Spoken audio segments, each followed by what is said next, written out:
I'm glad he's here. David Weber, our first David Weber therapy session of 2026. Hey, man, if you need therapy, you never done it before, and you feel like it's something perhaps might impact your wallet, you could get some free response right here. Yes, you can by listening to the Sway in the Morning Show once a month. Licensed mental health therapist David Weber is here. And when I saw David in the hallway, I said to him, if I have opportunity today, I would like to speak to you and ask you a question on air, not only for myself, but something that can possibly help our citizens who are in maybe my predicament. But David, if you don't mind, I would like to ask you about how to balance newfound freedom as an adult. And I'm not speaking about newfound freedom like I just got out of jail or anything like that, or coming off of a rehab stint. My grandmother passed away in November, and this is coming off of a continuation of things. My mom passed in July of 2016. My dad passed in December of 2018. My grandfather passed in April of 2022, and my grandmother passed this past November. And so for the past going on 10 years, my husband and I have been caregivers. I would say 85% of our life started to just be dedicated to caregiving. And now that these 4 primary members of my family have now transitioned, it's like we're trying to find ways now to come down from that, if that makes sense to you, because that responsibility is not there anymore.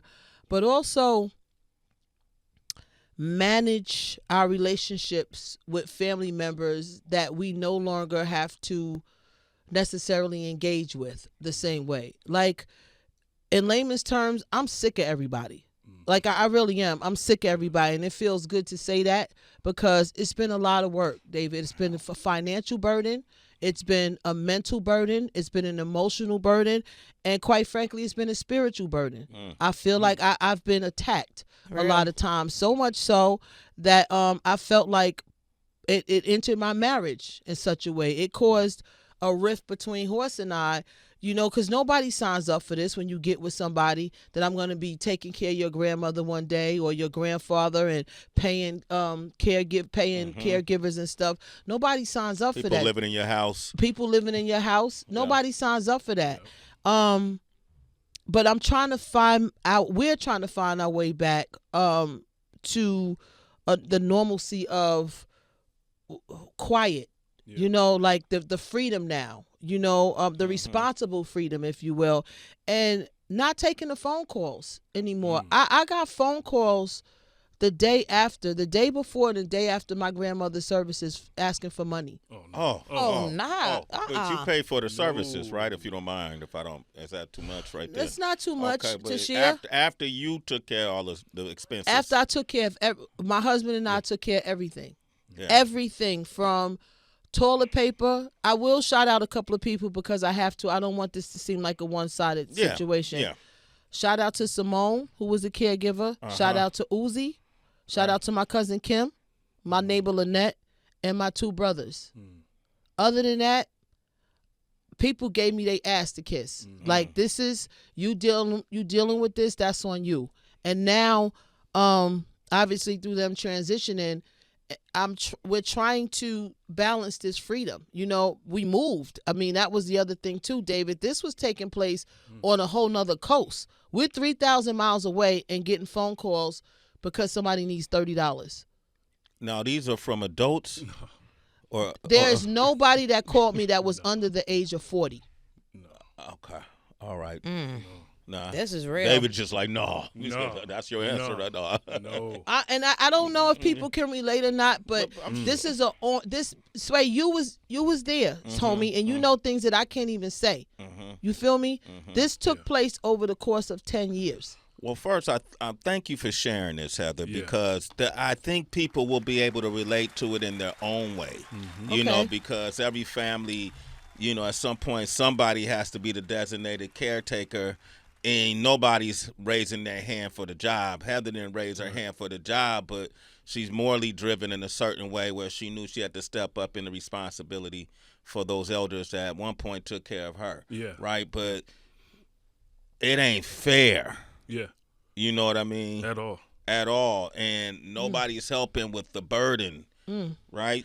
Let me say this too, David, and to citizens that's listening.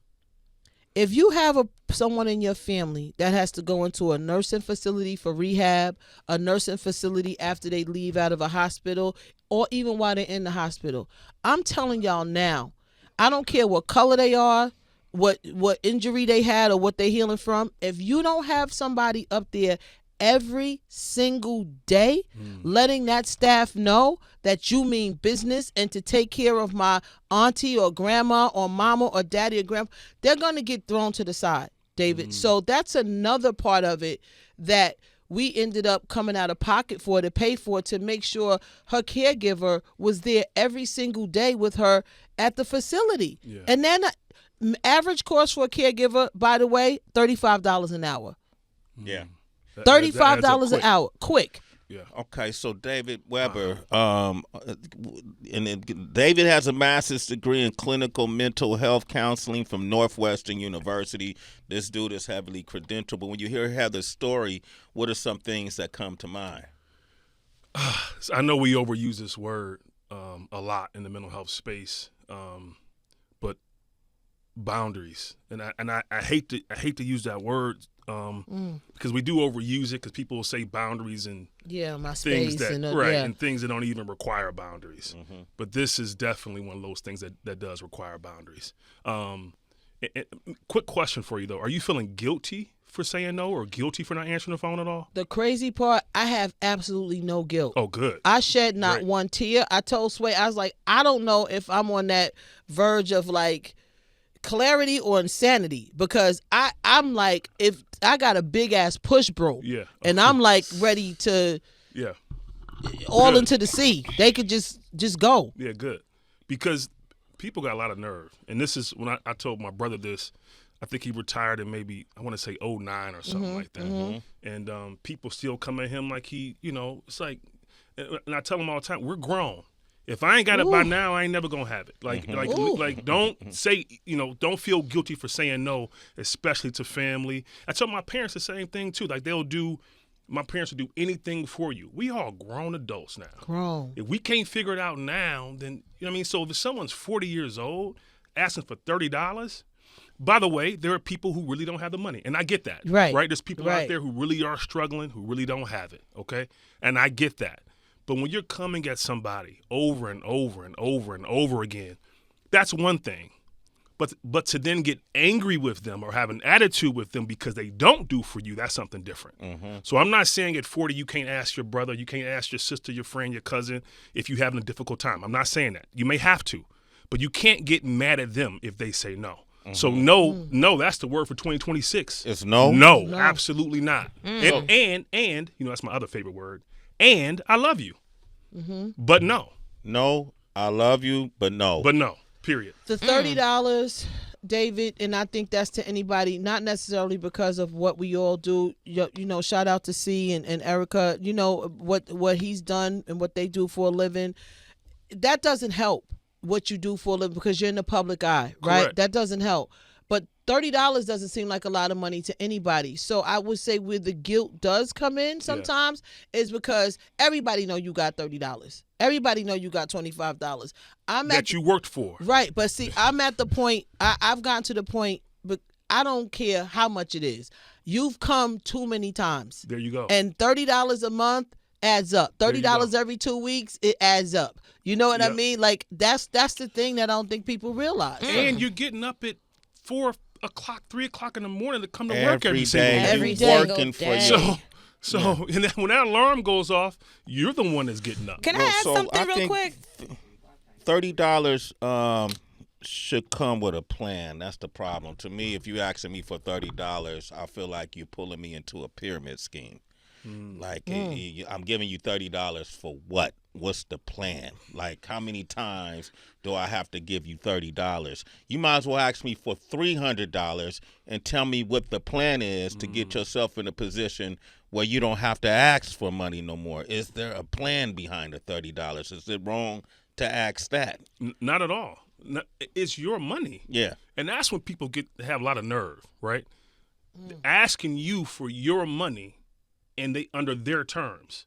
This is when they want it. This is how they gotta have it. You better have it this day. Like what? Well, hold on. It's my money. It's my terms. Under their terms. Under their terms, and they get upset with you. So again, I know we overuse this word, but boundaries and absolutely not. Tracy, we'll come back with your question. I want to open up the phone lines. If you perhaps you can relate to this scenario that Heather's been speaking on a smaller scale, possibly. Yeah, because I think these conversations that help us create healthier conversations are with friends and family members around economics. Amen. And the audacity that people have when you getting your up off your ass every single day to work for every dollar you have, and they feel like you're obligated. That's the other thing. A family member, a friend makes you feel like you obligated to give it to them because you have the B. Yep. Right? Or Tracy G. Yep. If you can relate to this on your scale, 888-742-3345. And the B, you were just telling a story, just speaking about your life and asking David a question. About freedom. Yeah. The freedom of trying to balance your freedom. My husband and I have been caregivers for the past 10 years. And finally, my grandmother transitioned this past November. And I'm still dealing with residue.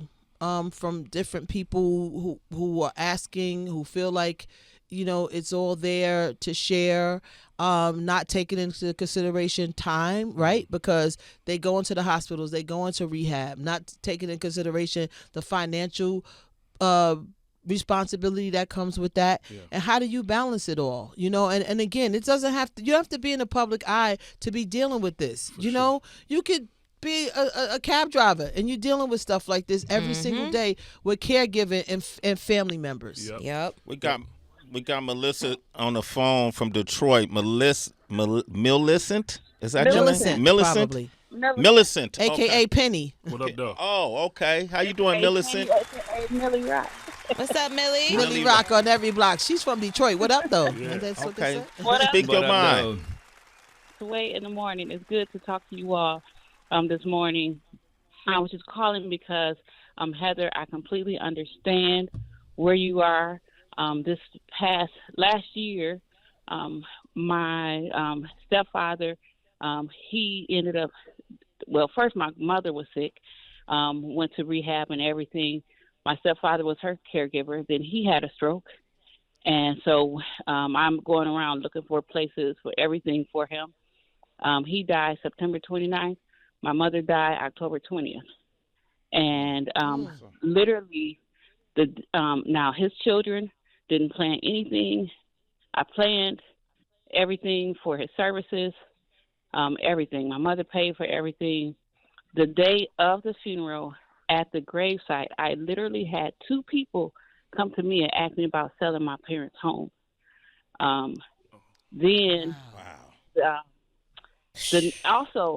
The next day, my mother got really sick.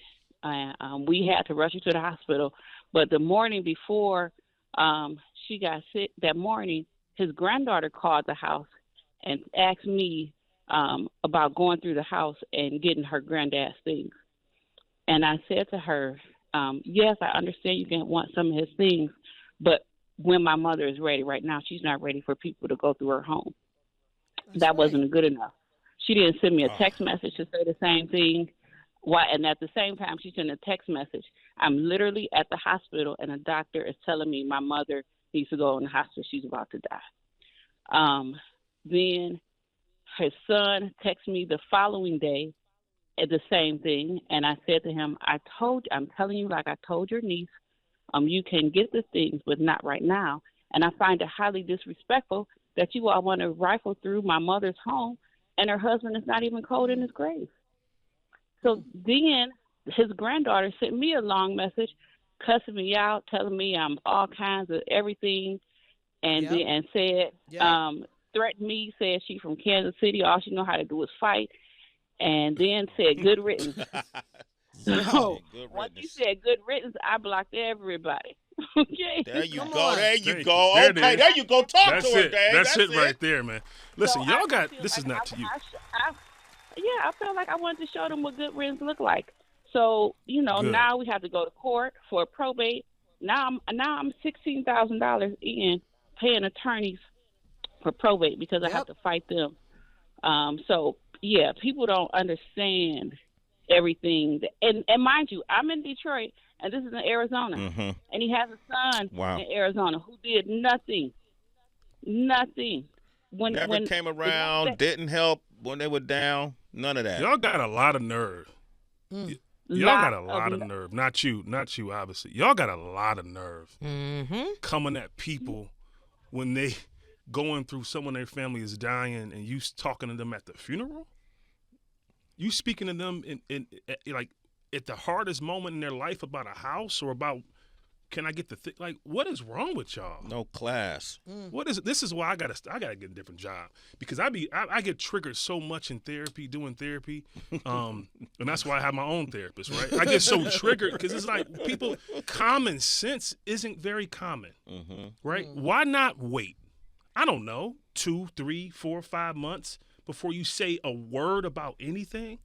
But people are so concerned that somebody else is going to get the glasses, somebody else going to get the safe, somebody else going to get the money, someone else going to get the house. People are so concerned that someone else is going to get it, and so they at you the day of. Yeah. That's crazy. What's the proper way?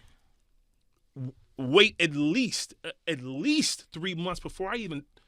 First off, how you doing? Yeah. Hello. Someone just died. How are you? Wow. I'm sorry. Is there anything I can do? Can I help? Can I bring by some potato salad, some chicken? Like anything we can do as a family to help support you? Why don't we wait at least? And 3 months is on the very low end. That's very low end. I'm more into the 6 months to a year at least before I mention anything about anything other than how you doing.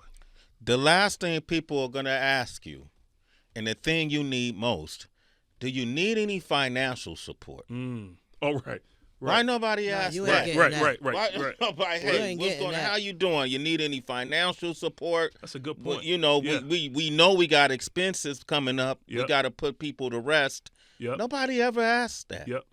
You know, which you know, a lot of people have a lot of ideas on how it should happen. But nobody want to ask if you need financial support. People just want to get from you. Tracy, what was your interjection? Yeah, I wanted to add to this conversation. Thank you so much for sharing, Heather. It made me think about the word DINKS, which is an acronym for those who are unfamiliar, and it stands for Dual Income, No Kids, right? And how oftentimes what I see is people without children are often assumed to have more time, more money, more emotional availability. And then that assumption from others can turn into very easily into entitlement. And I feel like culturally, David Weber, we often tie sacrifice to parenthood. And I would love to hear your thoughts on how this causes us to undervalue the labor and stress in the lives of those who do not have their own biological children. Absolutely. Wonderful point. People make a lot of assumptions. Actually, there is a cognitive distortion called mind reading, where you assume that you know what someone else is thinking, what they got going on. And so people will assume because you don't have children or you're not married or whatever it may be that you have less responsibility. Yeah. Right. And that couldn't be further from the truth, right? Like maybe the person's in school. You know who else gets this a lot also as I'm thinking about it? Nurses get this a lot because people assume that the nurse makes a whole bunch of money, especially if they're doing travel contracts and those types of things, and they get hit a lot with requests to take care of their families and great-grandmother, and they're always, no matter how old they are, they could be the youngest person in the family, they end up taking care of everybody else. And so because also, too, a lot of times, especially with nurses, because they're when they're doing travel contracts, they may be single or not have children. And so people assume they have the time and energy to take care of everybody else. And so you're right, Tracy. Like this is if I'm being honest with you all right now, this is sad to me. It's sad, Heather, that you had to go through that. And then you have to deal with that, especially going into the new year. And we're supposed to be all, it's a new year, I'm excited about this year and everything else. And then people are still reaching out to me about stuff that they should have for themselves. right? So I would encourage all of you, because I know, by the way, some of you listening right now, you're that person. Yeah, for sure. If I'm being honest, you know you're are. You're the person that's calling and asking your brother and your sister and your cousin and your auntie and your grandfather who you don't even check on. You haven't spoken to your grandfather in 3 months, but when you do reach out, it's for something. Yeah. That's sad, man. David Weber is here. David, how can people reach you direct? Yes, reach me on Instagram at DavidWeber_LPC. We got a lot of callers I want to get to. John in Ohio Hey, John. John, you was a caregiver for your mother with no support, and still people were asking you for money. Heather, Wow. I'm emotional listening to your story because I've been through that. And, like, my brother, first of all, my mother, you know, she was dying of cancer. I didn't know it. She didn't tell anyone. You know, we were just wondering, like, what's wrong with her? And excuse me. And finally, you know, we found out. And my mother, you know, tried to be a good lady. Let me tell you the little story, though. I moved my mother. She used to have her own house. She was staying with my brother and her husband, and they both was on drugs. And I just got tired of it one day. I said, "Mom, you look, you got," because I had to beat his ass. He kept on putting his hands on top of that. I'm like, my mother, you're not about to do that, bro. So I said, "Mom, listen." The police came and told her. They said, "Listen, either you go move with him and he go take care of you, or he go to jail for hurting this dude." So she finally got smart enough, and she moved in with me. I had to buy 2 houses. The first house, it didn't work because she couldn't do stairs, so I had to buy another house and make sure that she can, you know, was all on one level and everything. But in the process of this, my brother is still constantly coming over the house. You know, when I'm not there, he's stealing shit.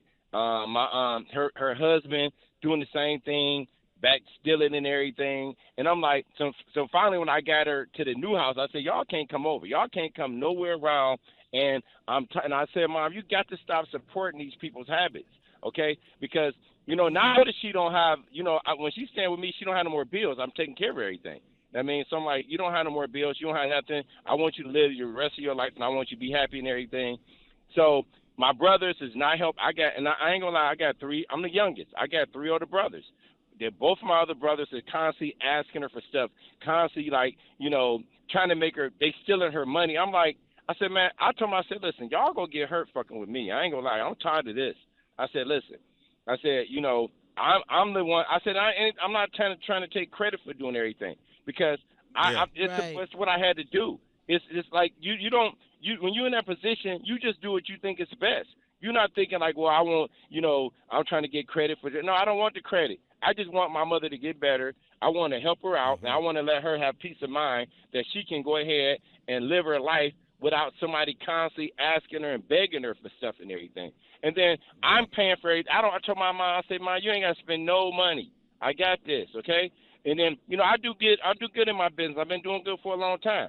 But like you said, everybody's still asking you on top of you doing everything else. It's like, where do I get a break at? Once y'all invest, then I would come over and say, well, look, come spend some. On the holidays, they wouldn't even show up.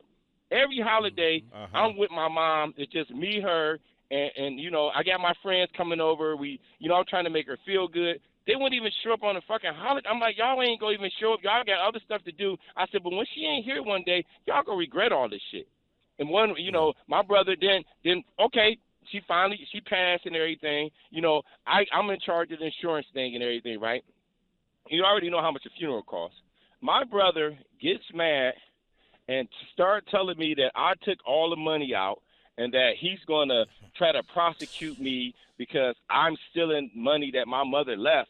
I'm like, dude, all my money is, well, first of all, I spent way more money on this whole situation than you even thought about. What's left in the policy? I took care of, right, I took care of everything. I did all of it. My brothers couldn't even do it. I took care of everything. I did the whole funeral. I did I made sure she had her, you know, some people don't even get the headstone. I said, listen, we go do this all together. Y'all just tell me what y'all want, and I'm going to take care of it.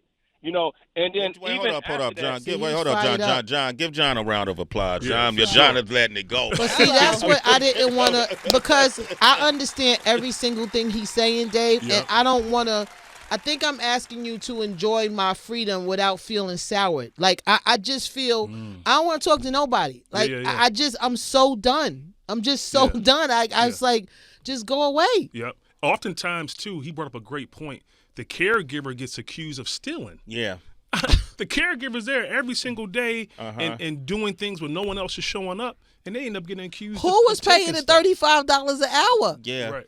Guys, if there was no money when they were alive, there's none when they're gone. People think we got some big treasure trove somewhere under the house, dug up in the backyard, or that some money's going to fly out the sky. Some insurance policy is going to cover everything and is going to set your life up. There you go. For your next chapter. But Sway, the part that nobody tells you, and I don't know if everybody experiencing this, but my grandmother in particular, as she got older, you remember this is 10 years, she changed. Her personality changed.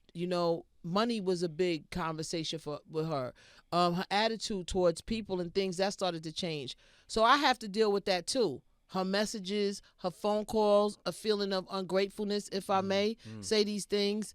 And who do I have to talk to? Right. My mother's gone. My father's gone. Who do I have to lean on? So I'm trying to get strong spiritually while I'm being attacked by the person that you're trying to be the caregiver for. Yeah. Nobody looks at any of that, and then you got to come to work and perform. Yep. You don't know what kind of day I'm having. Yep. You know what I mean? So it's the things that nobody even thinks about. Yep. Nobody's thinking about this. Yep. Just where's mine? Yep. She has permission to enjoy her freedom. Absolutely. Right? Absolutely. Heather and Horse, in this case, have permission to enjoy their freedom. And cut people off. And cut people off to block folks. Yep. To enjoy the money you save now because all your money ain't going to everybody else's pocket. And maybe God put you in charge of stuff like that, Sway. Yeah. I can't question the man above. Yeah. Maybe you were anointed to do those things. But I know you weren't anointed to deal with the greedy grabbers after the fact. Yeah. Boy, I tell you, man, you get on one of those family text chains next time you caretaking somebody and say, hey, guys, just wanted to touch base, let you know what's going on with the person who needs to be caretaking. And here's all the things. Here's a list of things that are needed right now. If any of you could chip in, it'll be, a shower head, a shower bench, a toilet, a commode, diapers, bandages, a wheelchair, a walker, a change of clothes. A home organizer. Yep. Someone to take the person to appointments. Yeah. That part. And you keep sending that.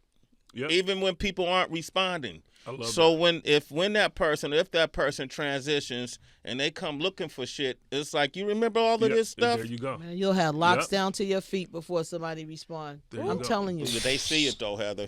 Yep. They see it though. And I'm in no way telling people not to have a good heart, right? Like, Heather, you have a great heart. You know what I mean? That's just who you are.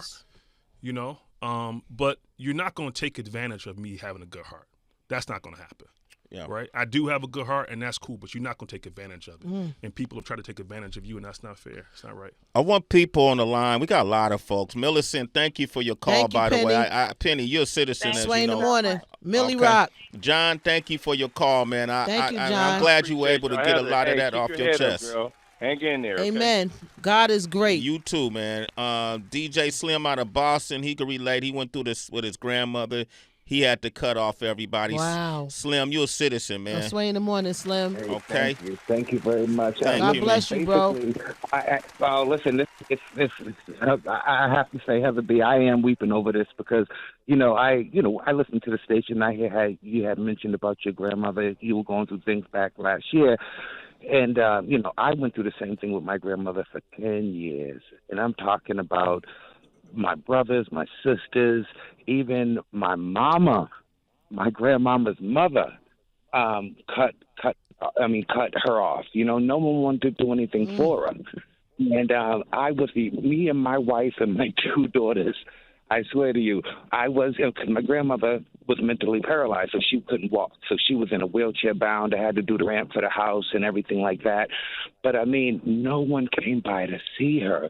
No one, I swear to you, when I say not on a birthday, not on a weekday, not on a weekend, I'm talking about 10 years of just no. but they always wanted to call like security or like DSS or whoever to say, oh, he must be stealing her money. Go by and check to make sure she's good. I spoiled my grandmother. Even though she couldn't walk, I always had her in the latest, not like finest clothes, but, latest clothes bought. Hair, I had people braiding her hair. I was painting her fingernails, toenails. I was cooking her that Southern food. She's from Augusta, Georgia. That Southern food she was used to, I cooked it all. I made sure she didn't skip a beat because she didn't want to go to a nursing home. I do insurance up here in Mass. I know how these places are. They don't give a damn about you. And not my grandmother, not for 1 minute. You know what I'm saying? Yeah. But now, me and my wife, it's just so much you have to do. And like you said, people don't understand it. And Horse, he's an amazing man because it takes a strong person like my woman on your side. And times will get rough because it's new to him too.